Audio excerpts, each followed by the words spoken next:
Eu comecei essa série aqui falando sobre o fato de que Deus é nosso Pai, Ele é o nosso provedor. E a gente precisa tomar para nós essa certeza, essa convicção, esse ensino, esse aprendizado de que Deus, Ele não é simplesmente o nosso Deus, Ele é, antes de mais nada, o nosso Pai. No Antigo Testamento, Deus se revelou ao homem com uma série de nomes que iam revelando para o homem o caráter de Deus. Então Deus foi se revelando como, por exemplo, Jeová Tzidkenu, Yahvé Tzidkenu, o Deus que é a nossa justiça. Ele estava dizendo para o homem o seguinte: não são vocês que justificam a vocês mesmos, eu sou a justificação de vocês. Eu justifico vocês diante de mim mesmo. Não é por um esforço de vocês, é por algo que eu faço, é por algo que eu sou. Jeová Yahvé Tzidkenu. Ele se revelou como o Deus que é o nosso Yahvé Nissi, Jeová Nissi, o Deus que é a nossa bandeira, que na verdade é uma imagem que passa de um general montado no seu cavalo, com a bandeira do seu exército estendida, indo à frente, conquistando o terreno, vencendo o inimigo, e nós, o exército de ocupação, que vai indo atrás. Esse é o caráter do nosso Deus. Mas, além de todos esses outros nomes, a gente poderia levantar uma série de outros nomes. El Elyon, o Deus que está bem acima. Esse é o caráter do nosso Deus. É um Deus que está bem acima de todo o principado, de toda a potestade, que Ele é o Rei do universo, mas ainda assim se aproxima de nós em amor, nos valorizando, trazendo para nós a condição de novas criaturas. Essa geração perdeu, a minha geração e as gerações que vieram após, são gerações que perderam a noção do que é a genuína paternidade. Dos anos 60 para cá, com a introdução do feminismo, o feminismo tem o seu lado muito positivo. A mulher ganhou o espaço que ela merecia na sociedade. A mulher agora ela pode sair de casa, ela pode trabalhar, ela pode se tornar agora uma empresária, ela pode ganhar o seu dinheiro. Ela foi vista e foi entendida agora não como um ser inferior ao homem, mas que está em igualdade ao homem. Ela pode ter as diferenças biológicas que existem entre homem e mulher, mas moralmente, socialmente, ela é exatamente igual ao homem. Ela ganhou esse espaço, o direito de ser vista com dignidade, ser respeitada. Isso é muito bom, mas ao mesmo tempo, por causa disso, o pensamento politicamente correto foi colocando a mulher num status tal, e o homem foi sendo meio rebaixado, e o homem perdeu a noção da sua masculinidade, e perdeu a noção do que é a genuína paternidade. E a gente não tem uma noção muito clara. Para você ver como isso chegou tão longe, que muitas mulheres começaram a ter uma mentalidade do tipo assim: eu quero muito ter filhos, mas eu não quero ter um homem do meu lado me perturbando, então eu vou fazer uma produção independente. Eu vou no banco de esperma, faço uma inseminação artificial, e o guri não tem pai, é a sua mãe, porque eu não quero um homem do meu lado me perturbando. Eu posso fazer uma produção independente. Ou então eu converso com um amigo que eu conheço, e de repente ele cede o esperma, faço a inseminação, e está tudo resolvido.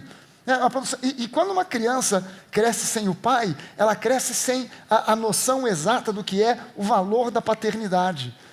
E eu já tinha dito isso aqui há algum tempo atrás, mas isso eu disse com base na minha observação. Agora, nessa semana eu li um artigo de um psicólogo norte-americano, dizendo que ele foi fazer isso de uma pesquisa séria a nível psicológico, e ele viu que os grandes assassinos, os grandes genocidas, os grandes opressores, os grandes tiranos do século XX, foram todos eles homens que tiveram problemas com a questão da paternidade.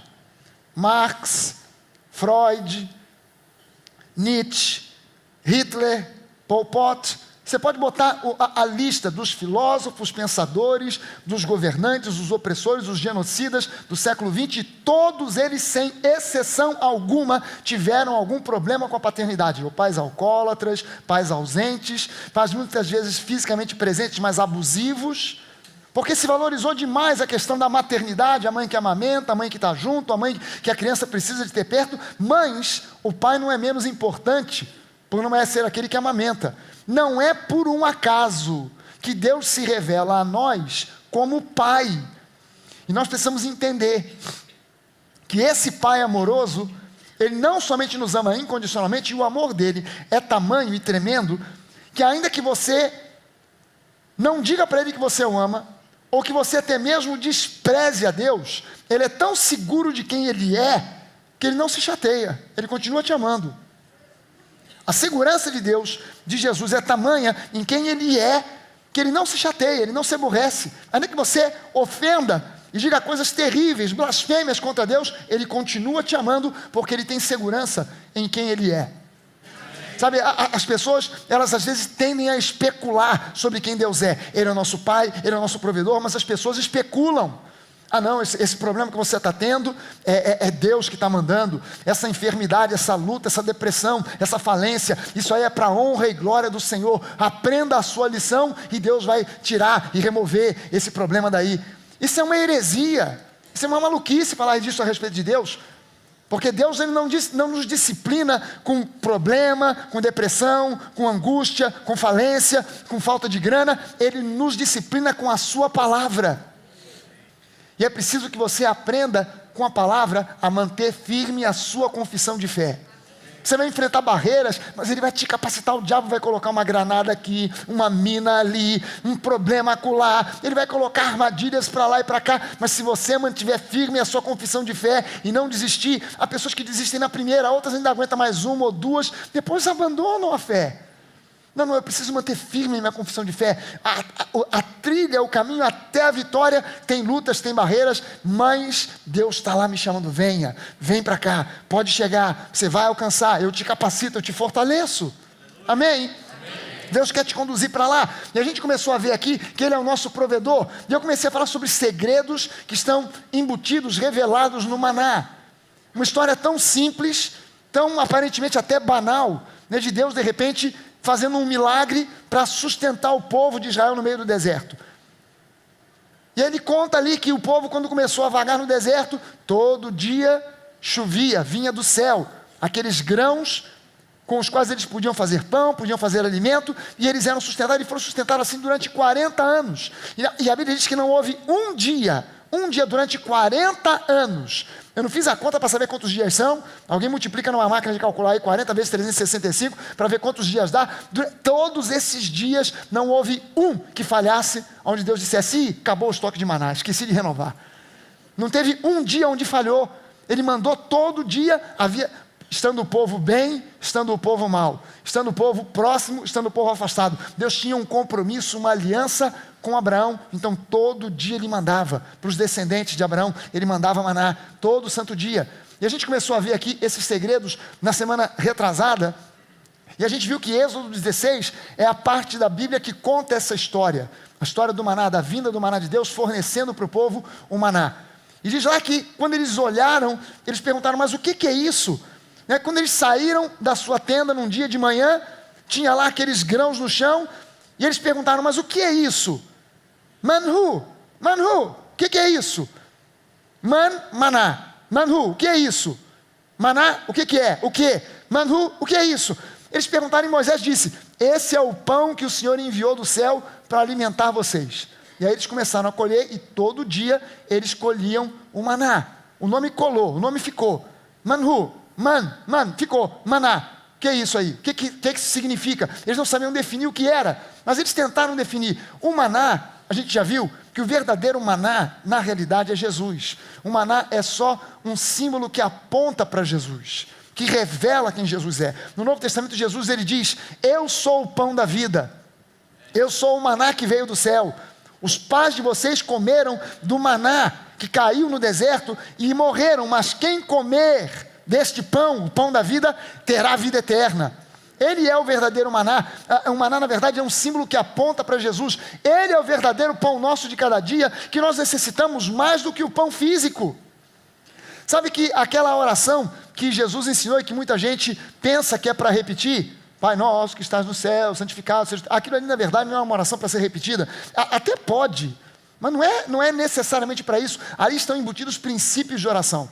E uma das frases que Jesus cita ali é o pão nosso de cada dia nos dai hoje.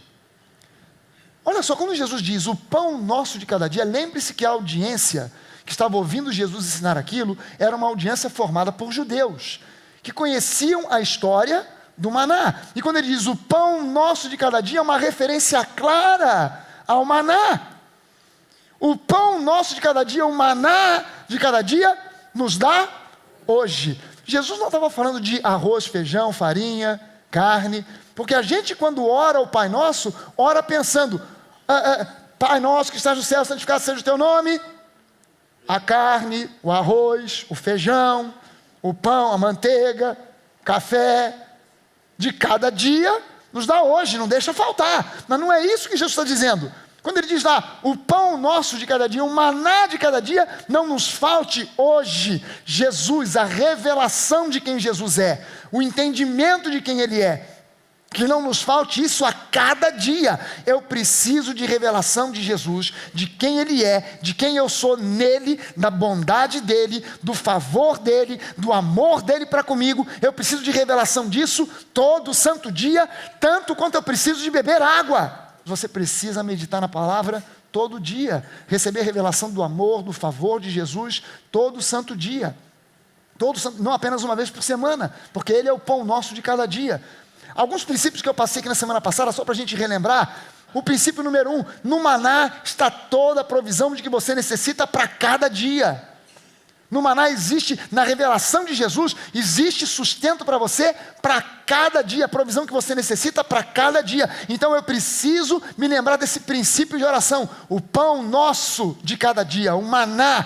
Dá-nos hoje, me dá hoje, eu preciso Jesus, eu estou saindo para o trabalho, eu estou saindo para resolver esse problema, eu preciso de revelação de quem Tu és, de quem eu sou em Ti, desse entendimento renovado dentro de mim, para que eu enfrente a luta, para que eu enfrente a batalha e eu saia vencedor. Segundo princípio que a gente viu, no maná existe suficiência para todas as suas necessidades. Não importa o tamanho da necessidade, não importa o tamanho do problema, não importa o quão complicado ele pareça, no maná existe solução para todas as suas necessidades, suprimento para cada uma delas. Amém? Terceiro princípio que a gente viu, no maná existem as porções exatas de revelação que você necessita para cada dia, em cada situação, em cada fase da sua vida. Sabe, a Bíblia diz que quando o povo ia colher o maná, uns colhiam mais, outros colhiam menos, de acordo com a necessidade de cada um.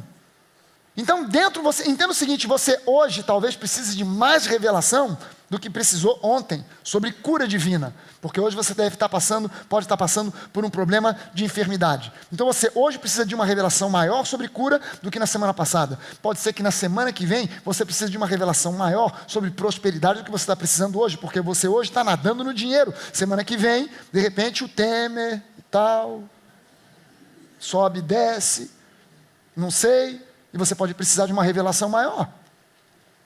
Mas entenda que não importa a fase que você está passando, Jesus nunca se torna insuficiente. Ele foi suficiente para mim naquela fase, parece que nessa ele não vai ser. Não, ele sempre será suficiente para você. Amém? Êxodo 16, no versículo 31. A gente leu esse texto aqui, que Êxodo 16 é a passagem bíblica, é o capítulo bíblico que fala sobre o maná, que descreve o maná. E a gente viu que o povo de Israel chamou maná aquele pão. Ele era branco, como semente de coentro, que não é o coentro que você usa para fazer peixe em casa. É um coentro diferente que existe no Oriente Médio. Ele diz, era branco como semente de coentro e tinha gosto de bolo de mel. Então, eu coloquei as letras em itálico aqui para você gravar que o maná tinha essas duas características. Ele era branco e tinha gosto de mel, doce como o mel, ok? Essas eram as características que mais chamaram a atenção do povo. O que é isso? Caramba, quando eles saíram da tenda, mas o que é isso? Aí Moisés, isso aí é o pão que o Senhor, o alimento que Deus mandou para vocês do céu. Deixa eu provar. Caramba, é branco, parece uma semente de coentro, parece uma semente, é branca e doce igual mel. Eu não sei o que é, mas tem essa característica, é branco e é doce como se fosse o mel.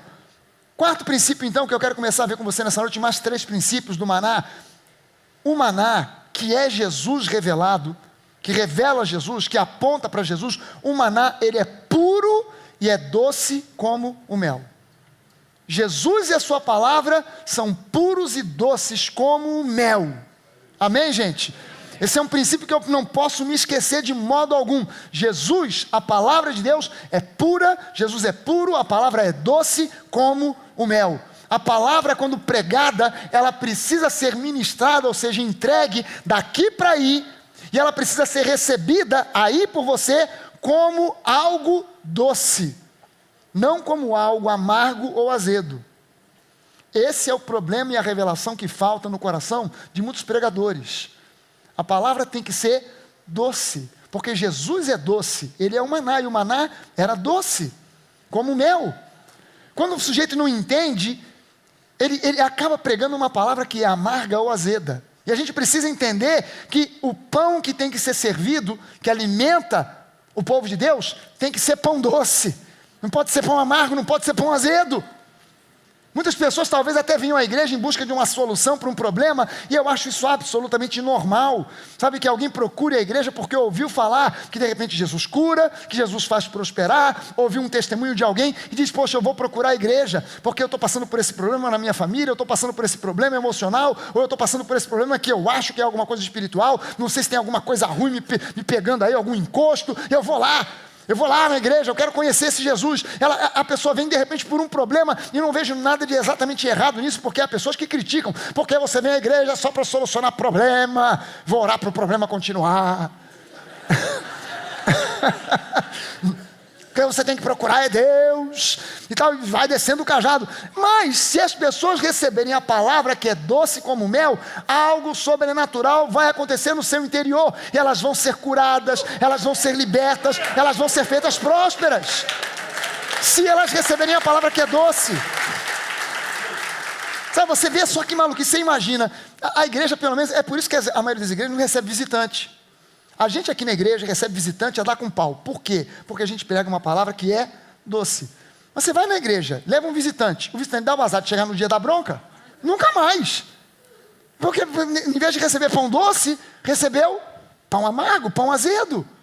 E a gente precisa, na verdade, entender que se as pessoas receberem a palavra que é doce, mas quando você prega uma palavra doce, você vai chover crítica. Vai chover os religiosos. O Fragale prega esse evangelho da porta larga, evangelho fácil. E vão inventar coisas do arco da velha. Esse evangelho aí, isso é um evangelho misturado, diferente, isso aí é uma coisa do capeta, coisa da nova era. Tem uns vídeos na internet, já botaram a lista, de vez em quando aparece, eu olho para aquilo, aí já botaram junto lá, eu, Kenneth Hagin, Joseph Prince e outros. Eu, Kenneth Hagin, Joseph Prince, Joel Osteen, também está no bolo. Pelo menos nós 4. Dos 4, 3 que ninguém conhece sou eu, mas os 3 pelo menos todo mundo conhece. Kenneth Hagin, Joel Osteen, Joseph Prince, e botam lá. E o vídeo, quando você olha para a cara do vídeo, anunciando o vídeo, todos eles têm uma capa meio parecida, uma tela de início meio parecida. É uma foto do sujeito, e geralmente foto de pastor pregando sempre dá ruim. Né? Nunca tem uma foto do cara assim. Nunca, é? Aí tá você com aquela cara congelada, e atrás do painel são labaredas. Tem um capeta com um tridente na mão voando na sua direção assim, uns dentes de vampiro no outro lado, e a música que toca, cuidado. E quando você ouve isso, na verdade, sabe que eu fico impressionado que eu digo isso, os pastores que pregam, que dão o pão amargo não dizem isso. Mas eu queria que dissessem. Sabe, aquilo tudo que eu prego, aquilo que eu digo, você tem que confrontar e conferir com a palavra. Se aquilo que eu digo não confere com a palavra, você pode amassar e jogar fora, cuspir em cima. Mas se aquilo que eu digo é compatível com os princípios amplos, não com 1 ou 2 versículos, mas com princípios amplos da palavra, alguém tem que ceder. Você ou a palavra, adivinha quem? Mas as pessoas não fazem isso, elas soltam um versículo doido, dizem que esse é o evangelho da porta larga, e quem ouve, será que é? Você pronto, entrou na pilha do diabo, é isso que o diabo queria. Sabe, não permita que a doçura do evangelho desapareça da sua vida. E então você, influenciado por outras coisas, pelo mundo, pelos religiosos, pela religiosidade, acabe se tornando azedo e amargo como eles são azedos e amargos. Não permita que isso aconteça. Você tem que cultivar a doçura do evangelho na sua vida. Entender que Jesus é bom, que Deus é bom. Não existe nada dessa história de Deus estar te botando na prova. Que esse problema aí é uma prova que Deus colocou na sua vida para ver se você realmente é fiel. para ver se você aguenta a parada, porque Deus só quer gente fiel com Ele, é a peneira do Senhor, aleluia. Essa enfermidade, essa falência, é a peneira de Deus. Não pense que você cheio de grana vai entrar no céu, não, você tem que passar na peneira. Entra rico e sai pobre do outro lado. O evangelho que eu conheço, você entra pobre e sai rico do outro lado, não é o contrário. O evangelho que eu conheço, você entra doente e sai curado. Você entra complicado e sai descomplicado. E essa é uma igreja de gente descomplicada. Nem que seja pela fé. Que tem gente complicada nas igrejas. Sabe, mas pela fé eu tenho declarado isso há anos. Essa é uma igreja de gente descomplicada. Mas eu olho para a hora que o culto está começando. Você pensa que eu estou aqui alienado, que eu estou só tocando, mas eu estou vendo, o pessoal vai entrando.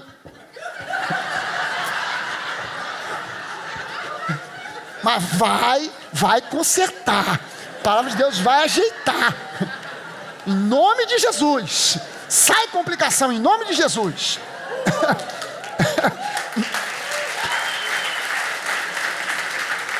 Quando é que a gente descomplica? Quando a gente ouve e se alimenta do maná que é doce. Quem entra complicado e come pão amargo, entra assim. E sai assim, ó. Complica mais ainda. Complica mais ainda. Quinto princípio, não ande ansioso pelo dia de amanhã. Alimente-se do maná, que é Jesus, que é a palavra, e creia no seu suprimento diário. Fortifica o meu coração para que eu esteja estabelecido nessa crença. Sabe, o apóstolo Paulo, ele disse, escrevendo para os Gálatas, cara, vocês Gálatas estão fazendo uma salada aí, vocês estão misturando legalismo com graça. Eu queria saber quem foi que ensinou esse evangelho para vocês, porque não fui eu. Mas eu digo para vocês o seguinte, se alguém for aí pregar a vocês um evangelho diferente desse que eu tenho pregado, que eu preguei para vocês, que é o evangelho da graça, ainda que seja um anjo, ou que seja eu mesmo, de repente eu bati com a cabeça numa parede, fiquei meio doido, fui aí e preguei um evangelho diferente, ainda que seja eu, ou um anjo, seja considerado por vocês como anátema, maldito. E o cara continua pregando e ensinando e fornecendo pão azedo, pão amargo. E eu preciso entender que eu não posso andar ansioso de coisa nenhuma, porque Deus, Ele tem maná para mim todo dia.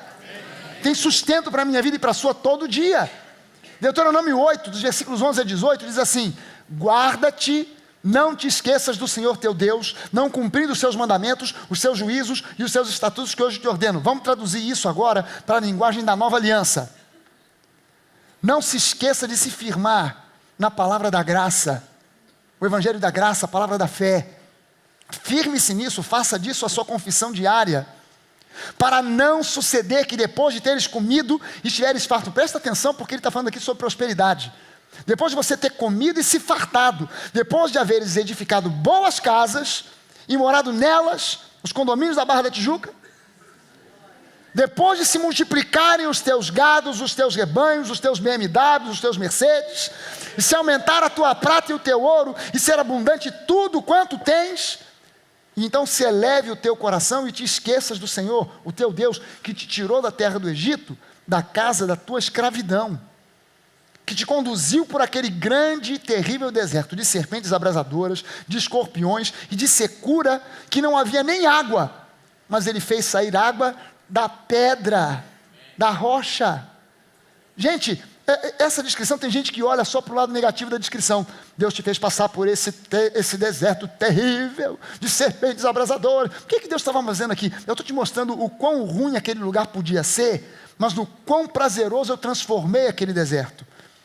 Porque não faltou nada para vocês, todo dia chovia maná, e água vocês tiveram abundante, porque quando vocês se queixaram que não havia água, eu, o Senhor, providenciei uma rocha, que dela minou água. Moisés bateu na rocha, veio água à vontade.